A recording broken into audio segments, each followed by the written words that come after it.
நானும் கமல் அவர்களும் இணைந்து நடிக்கிறது ஆமா. ஆனா இயக்குனர் யாரு அப்படின்றத உறுதி செய்யல. லோகேஷ் இல்ல அப்படின்ற மாதிரி நம்ம எடுத்துக்கலாமா சார்? அதை இல்ல, நிச்சயமா அப்படி எடுத்துக்க முடியாது. ஆனா ரஜினி அப்படி சொல்லதை வைத்து கூலி படம் சரியா போகல, அதனால லோகேஷ் கனகராஜ் இந்த படத்துல இல்ல போல இருக்கு அப்படின்னு தான் நினைக்க தோணும். அவர் மீதுள்ள நம்பிக்கையில தான் இப்படி ஒரு ப்ராஜெக்டே வந்து டிசைன் பண்ணா, அதனால கண்டிப்பா வந்து பட்ஜெட்டே ஒரு 600 கோடி வரைக்கும் வந்துரும் அப்படின்ட்டு இவ்வளவு பெரிய ரிஸ்க் எடுக்கிறதுக்கு எல்லாம் ரெடியா இருப்பாங்களா சார்? இந்த படத்தை பொறுத்த வரைக்கும் ரஜினியும் கமலும் கேபிஒய் பாலா ரீசெண்டா அவர் மீது ஒரு பயங்கரமான ஒரு குற்றச்சாட்டு வைக்கப்பட்டு, இந்த அலிகேஷன்ஸ் எல்லாம் எதனால வருதுன்னு நினைக்கிறீங்க? இல்ல, அது ஒரு ஆதாரமற்ற குற்றச்சாட்டா தான் எனக்கு தெரியுது. அப்படி இருக்கும்போது அவர் மீது நீங்கள் குற்றச்சாட்டு சுமத்துகிற அளவுக்கு உங்களுக்கு ஏதாவது ஆதாரம் படைச்சிருந்தா, இவருக்கு பாகிஸ்தான்ல இருந்து பணம் வருது, அவர் என்னன்னா சின்ன வயசுல நம்ம நிறைய கஷ்டத்தை பார்த்துருக்கோம், இப்ப நம்ம ஓரளவுக்கு வசதியோட இருக்கோம், அதை வந்து இல்லாதவர்களுக்கு உதவி பண்ணுவோம்னு அவர் ஏதோ பண்ணிக்கிட்டு இருக்காரு. அவர் மேல எதுக்கு இப்பேற்பட்ட வன்ம தாக்குதல்னு எனக்கு புரியல. இந்த காந்தி கண்ணாடி படம் ரிலீஸ் ஆனதுனால வர்ற பிரச்சனையா சார்? படத்தில் நடித்ததால் தான் என் மேல இப்படி எல்லாம் குற்றம் சாட்டுறாங்க அப்படிங்கிற வேடன் மீது செக்ஷுவல் அசால்ட் அலிகேஷன்ஸ் இருக்கு அப்படின்னும் போது இந்த ரெண்டு பேரும் சேர்ந்து எப்படி நீங்க வேடனோட கொலாபரேஷன் பண்றீங்க அப்படின்னு சொல்லிட்டு ஒரு கடுமையான விமர்சனம். வேடன் விவகாரத்திலே என்ன உண்மைங்கிறதே நமக்கு தெரியாது.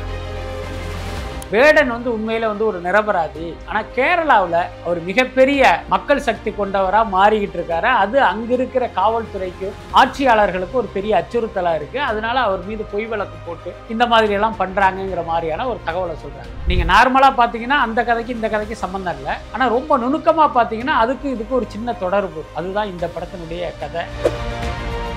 இந்த கதையை ஆரம்பிக்கும் போது இது வந்து ஒரு பார்ட் படமாக தான் அவங்க வந்து பிளான் பண்ணது. ஆனால் இப்போ வெற்றிமாறனே சொல்கிற மாதிரி அது 2 பார்ட்டாக மாறுவதற்கு வாய்ப்பு இருக்குது. அதுக்கு காரணம் என்னன்னா, சிம்பு கேட்ட சம்பளம். வெற்றிமாறனா இருக்கட்டும் சரி, சிம்புவா இருக்கட்டும் சரி, ரெண்டு பேரும் சேர்ந்து பண்ற படம் எப்படி இருக்கும் அப்படின்ற ஒரு மீம்ஸ் எல்லாமே இப்போ சோஷியல் மீடியாவில் வரதை பார்க்கலாம். அதை எப்படி பார்க்குறீங்க? தொடர்ந்து ஷூட்டிங் பண்ணிக்கிட்டு இருக்கிற வெற்றிமாறனும் ஷூட்டிங்குக்கே வராத சிம்புவும் சேர்ந்து ஒரு படம் பண்ணால் என்ன லட்சணத்தில் இருக்கும் அப்படின்னு எல்லாரும் நம்மளை இலக்காரமாக பார்ப்பாங்க. ஸோ அவங்களுக்கெல்லாம்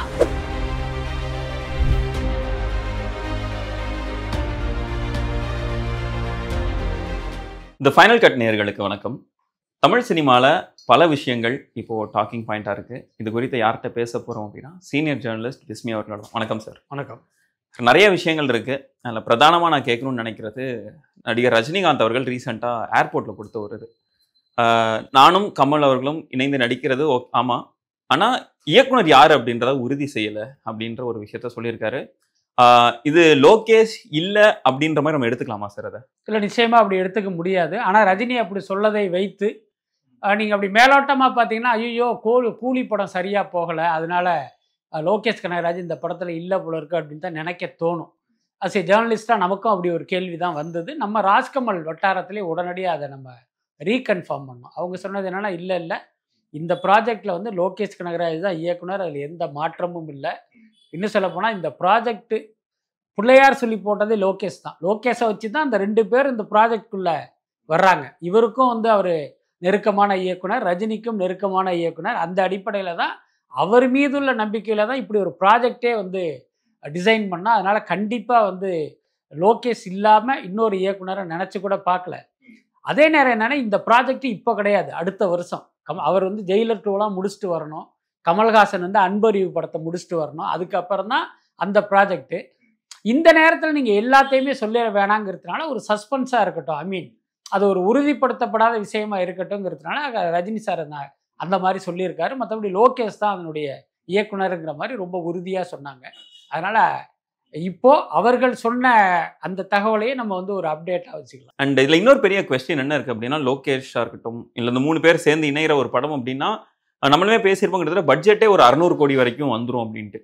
தமிழ் சினிமாவில் இது வரைக்கும் நம்பர்ஸ் பார்த்துட்டோம் அப்படின்னா, கிட்டத்தட்ட ஒரு 3 படங்கள் தான் 600 கோடியை தாண்டி வசூலே பண்ணியிருக்குது. 2.0 இருக்கட்டும், லியோ அண்ட் ஜெயிலர் அப்படின்னும் போது இவ்வளோ பெரிய ரிஸ்க் எடுக்கிறதுக்கு எல்லாம் ரெடியாக இருப்பாங்களா சார்? நிச்சயமா இருப்பாங்க. என்னென்னா, இந்த படத்தை பொறுத்த வரைக்கும் ரஜினியும் கமலும் கிட்டத்தட்ட ஒரு 45 வருஷம் கழித்து நடிக்கிறாங்க அப்படிங்கிறது தான் யூஎஸ்பி. என்ன இது பார்த்தீங்கன்னா, வெறுமனே தமிழ் சினிமாவாக மட்டும் இல்லை, ஒரு பேன் இண்டியா படமாக வரும். இந்திய அளவிலே வந்து மக்கள் வந்து இந்த படத்தை எதிர்பார்க்குற அளவுக்கான ஒரு ப்ராஜெக்டாக இது இருக்கும். அதனால் நிச்சயமாக இந்த படத்துக்கு வந்து ஒரு 750 கோடி பட்ஜெட்டாக இருந்தாலும் ஸோ அதற்கான வணிக வாய்ப்புகள் இருக்கும் அப்படின்னு அவங்க நம்புகிறாங்க. ஸோ அதனால தான் அப்படி ஒரு பட்ஜெட், அப்படி ஒரு படத்தை இந்த எடுக்கணும் அப்படிங்கிற ஒரு இதுக்கே முனைப்பு காட்டுறாங்க. Okay sir. சிம்பு நடிக்கிற ஒரு படம் வெற்றிமாறன் இயக்குறாரு. இந்த படம் வந்து அனௌன்ஸ் பண்ணோடனே ஒரு எக்ஸைட்மெண்ட் இருக்குது. இப்படி இருக்கையில 2 பார்ட்டா வர்றதுக்கான வாய்ப்பு இருக்கு அப்படின்னு சொல்லிட்டு ரீசெண்டா ஒரு பேச்சு வந்திருக்கு. வடசென்னை படத்தோட யூனிவர்ஸ் அப்படின்ற மாதிரி நமக்கு முன்னாடியே சொல்லிட்டாரு. வடசென்னை 2 எப்படி மிச்சம் தனியா நிற்கும் போது இது 2 பார்ட் வருது அப்படின்னும் போது ஒரு பெரிய கொஸ்டின் மார்க் வரதானே சார் செய்யுது. ஆக்சுவலி நான் ஏற்கனவே ஒரு இன்டர்வியூல சொன்னது தான், இது வந்து வடசென்னையுடைய பார்ட் 2 கிடையாது. அந்த வடசென்னையுடைய பார்ட் 2ங்கிறது ஐஸ்வர்ய கணேஷ் தயாரிப்பில் தனுஷ் நடிக்க வெற்றிமாறன் இயக்க போறாரு. அது அடுத்த வருஷம் ஆரம்பிக்க போறாங்க. சேம் டைம் பார்த்தீங்கன்னா இந்த சிம்புவை வைத்து வெற்றிமாறன் இயக்க போகிற படமும் வடசென்னையுடைய ஃப்ரான்ச்சைஸில் வருவதற்கு வாய்ப்பு இருக்கு. நான் கேள்விப்பட்ட சப்ஜெக்ட் என்ன அப்படின்னா, அந்த வடசென்னை படம் பார்த்தீங்கன்னா உங்களுக்கு தெரியும், ஒரு கட்டத்தில் தனுஷ் வந்து ஜெயிலில் இருப்பார். ரைட்டா? இந்த கதை என்னன்னா, தனுஷ் ஜெயிலில் இருக்கும்போது வெளியில் நடக்கிற ஒரு கதை. நீங்கள் நார்மலாக பார்த்தீங்கன்னா அந்த கதைக்கு இந்த கதைக்கு சம்மந்தம் இல்லை. ஆனால் ரொம்ப நுணுக்கமாக பார்த்தீங்கன்னா அதுக்கு இதுக்கு ஒரு சின்ன தொடர்பு இருக்கும். அதுதான் இந்த படத்தினுடைய கதை.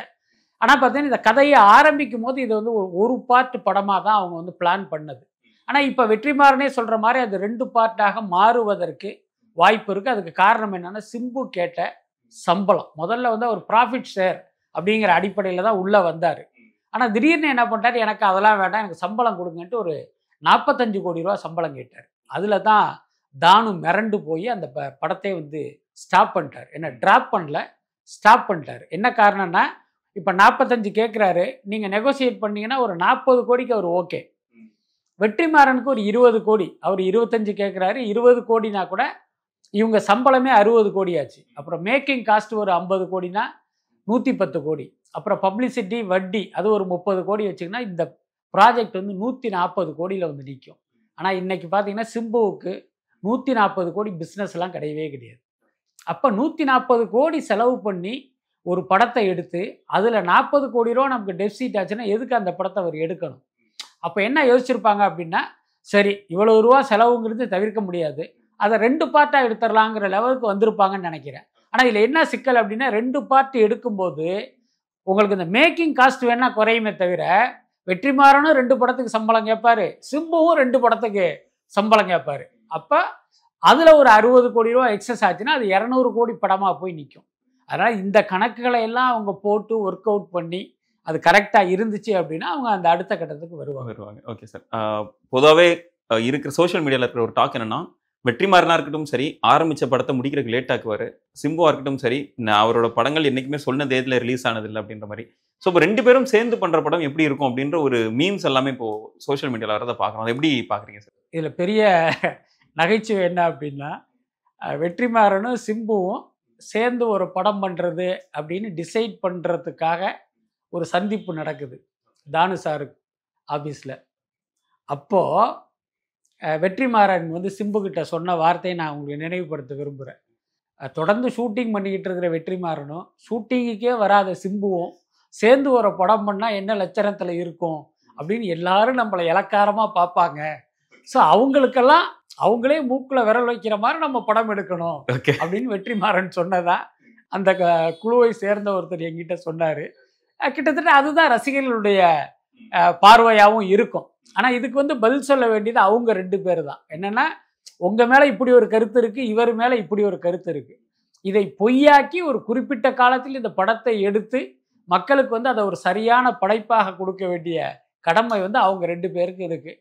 அந்த கடமை எப்படி நிறைவேற்ற போறாங்கன்னு தெரியல. சோஷியல் மீடியா டாக்கை தாண்டி அவங்களுக்குள்ளேயும் ஒரு டாக். வெற்றிமாறனே ரொம்ப ஓப்பனா சிரிச்சுட்டே சொன்னாரா அவர். அதுதான் முக்கியமான விஷயம். ஓகே. அண்ட் முன்னாடி உள்ள கேள்விக்கு நான் கேட்கணும்னு நினைச்ச ஒன்று, கமல்ஹாசன் வந்து அந்த அன்பறிவு மாஸ்டர் இது வந்து அனௌன்ஸ் பண்ணிடுச்சு. பட் அடுத்தது அருண்குமாரோட இயக்கத்தில் ஒரு படம் நடிக்கிறதா ஒரு தகவல் வெளியாயிருக்கு. அது எந்த அளவுக்கு உண்மை சார்? ஆக்சுவலி பார்த்தீங்கன்னா அருண்குமார் வந்து ராஜ்கமல் இன்டர்நேஷனலுக்கு ஒரு படம் பண்ணுறாரு. இப்போ பார்த்தீங்கன்னா அந்த தென்காசி பக்கத்தில் ஒரு இடத்துல உட்காந்து ஸ்கிரிப்ட் பண்ணிட்டு இருக்காரு. ஆனால் அவர் பண்ணுகிற கதைக்கான ஹீரோ வந்து கமல் கிடையாது. இவங்க என்ன சொன்னாங்க, உங்களை வச்சு ஒரு படம் பண்ணணும், இவர் வந்து ஒரு திறமையான டைரக்டர் அப்படின்ட்டு அவருக்கு அட்வான்ஸ் கொடுத்துட்டாங்க. இப்போ அவர் கதை பண்ண போயிருக்காரு. இப்போ அந்த கதையை பண்ணிட்டு வந்ததற்கு பிறகு அந்த கதைக்கு யார் பொருத்தமானவங்கன்னு முடிவு பண்ணி அதுக்கப்புறமா ஃபிக்ஸ் பண்ணுவாங்க. ஒருவேளை அவர் கொண்டு வர்ற கதை கமல்ஹாசனுக்கு பிடிச்ச அவர் நானே நடிக்கிறேன்னு சொன்னால் அந்த படத்தில் கமல் நடிப்பதற்கும் வாய்ப்பு இருக்குது. இப்படி எனக்கு தெரிஞ்சு நம்ம ராஜ்கமலில் விசாரித்த வகையில் இந்த நிமிஷம் வரைக்கும் யார் ஹீரோ அப்படின்னு டிசைட் பண்ணுற லெவலுக்கு வந்து அந்த ப்ராஜெக்ட் வரல.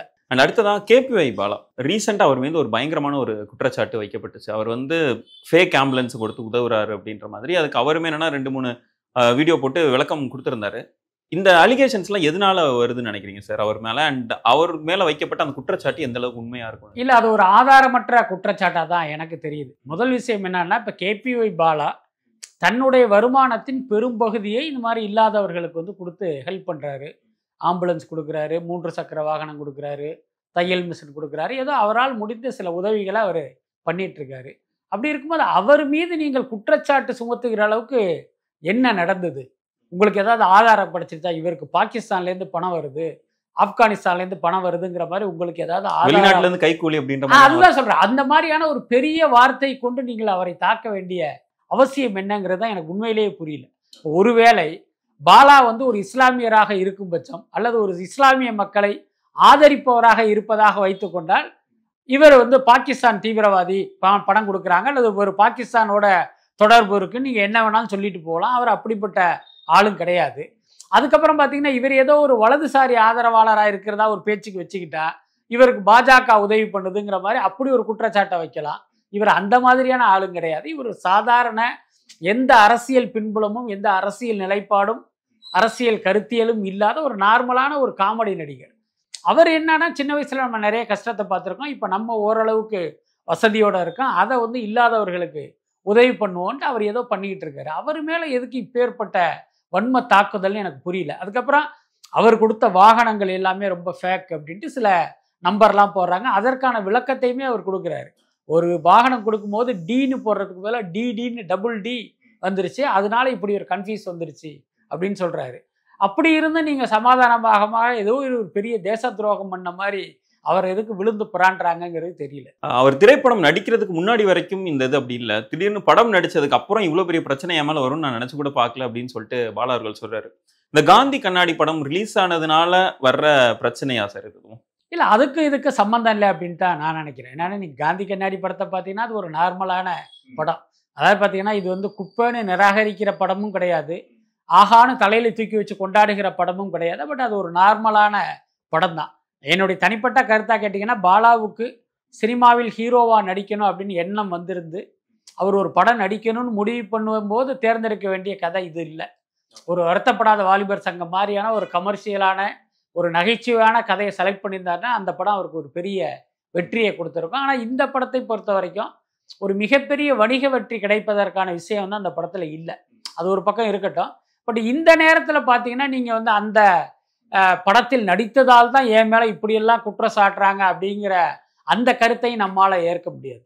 ஆனால் என்னென்னா இந்த விவகாரம் இந்த படத்துக்கு ஏதோ ஒரு வகையில் ஒரு மைலேஜை கொடுத்துருக்கு. அப்படியா இவர் ஒரு படம் நடிச்சிருக்காரா, அந்த படம் என்ன, அது பேர் காந்தி கண்ணாடியா, தியேட்டரில் இருக்கா ஓடிடியில் இருக்கான்னு ஓரளவுக்கு அதை ஒரு என்கொயரி பண்ணுற லெவலுக்கு வந்து இந்த விவகாரம் வந்து அந்த படத்துக்கு ஹெல்ப் பண்ணியிருக்கு, அப்படி வேணா சொல்லலாம். Okay sir. அடுத்தது வந்து குட் பேட் அக்லி விவகாரத்துக்கு நான் வரணும்னு நினைக்கிறேன். இளையராஜா அவர்கள் போட்ட அந்த கேஸ் தான். இந்த காப்பிரைட் விவகாரத்தில் குட் பேட் அக்லி நெட்ஃப்ளிக்ஸ்லேருந்து நீக்கப்பட்டிருக்குது. இது எப்படி பார்க்குறீங்க சார்? இல்லை, பொதுவாகவே இந்த ஓடிடி நிறுவனங்கள்லாம் பார்த்தீங்கன்னா அந்த சட்ட சிக்கல்கள் எதுலையும் மாட்டிக்க கூடாதுன்னு நினைப்பாங்க. ரொம்ப கவனமாக நம்ம தொழில் பண்ணணும். அதுக்கு என்ன காரணம்னா இதெல்லாம் பார்த்தீங்கன்னா வந்து ஒரு பன்னாட்டு நிறுவனங்கள்.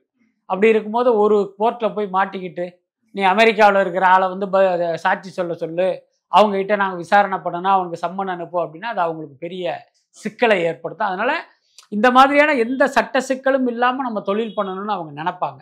ஸோ அப்படி நினைக்கிற ஒரு நிறுவனத்துக்கு பார்த்தீங்கன்னா இப்போ இந்த குட் பேட் அக்லி விவகாரம் வந்து ஒரு பெரிய சிக்கலை ஏற்படுத்திருச்சு. இப்போ நெட்ஃப்ளிக்ஸுக்கு நாளைக்கு கோர்ட்டு பார்த்தீங்கன்னா நெட்ஃப்ளிக்ஸுக்கு நோட்டீஸ் அனுப்பு, அவங்கள வர சொல்லு அப்படின்னா அது அவங்களுக்கு ஒரு புது தலைவலி தானே.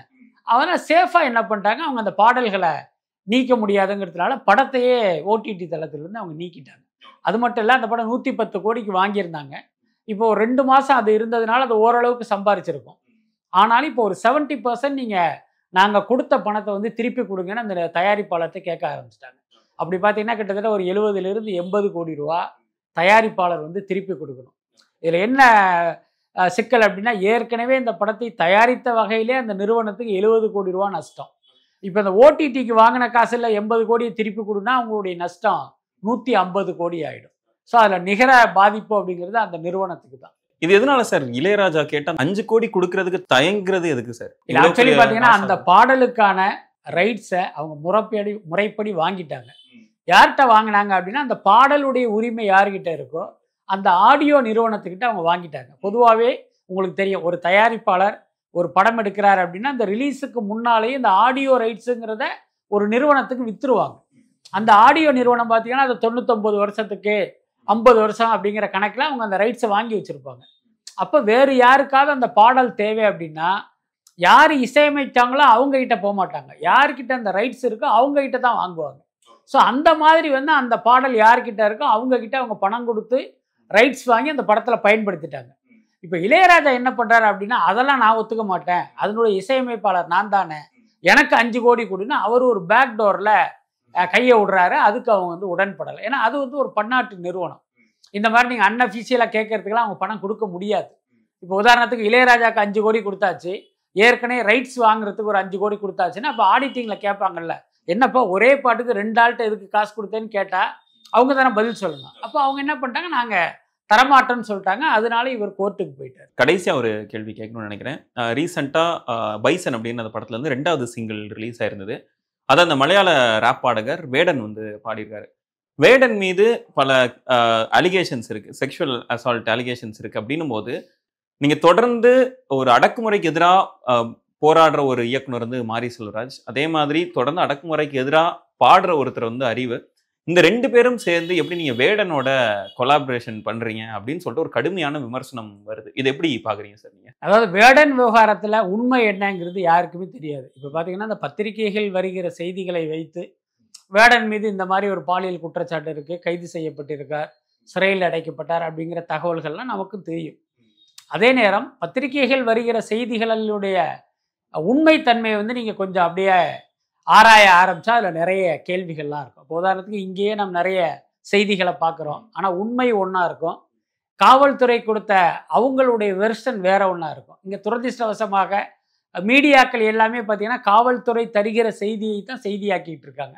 ஸோ இப்போ அதை படிச்சுட்டு நம்மளே ஒரு முடிவுக்கு வந்துடுவோம், இந்த விவகாரத்தில் இவர் குற்றவாளி, இந்த விவகாரத்தில் இவர் தப்பு பண்ணியிருப்பார் அப்படிங்கிற முடிவுக்கு நம்ம வந்துடுவோம். அதுதான் நம்மளுடைய பொது புத்தி.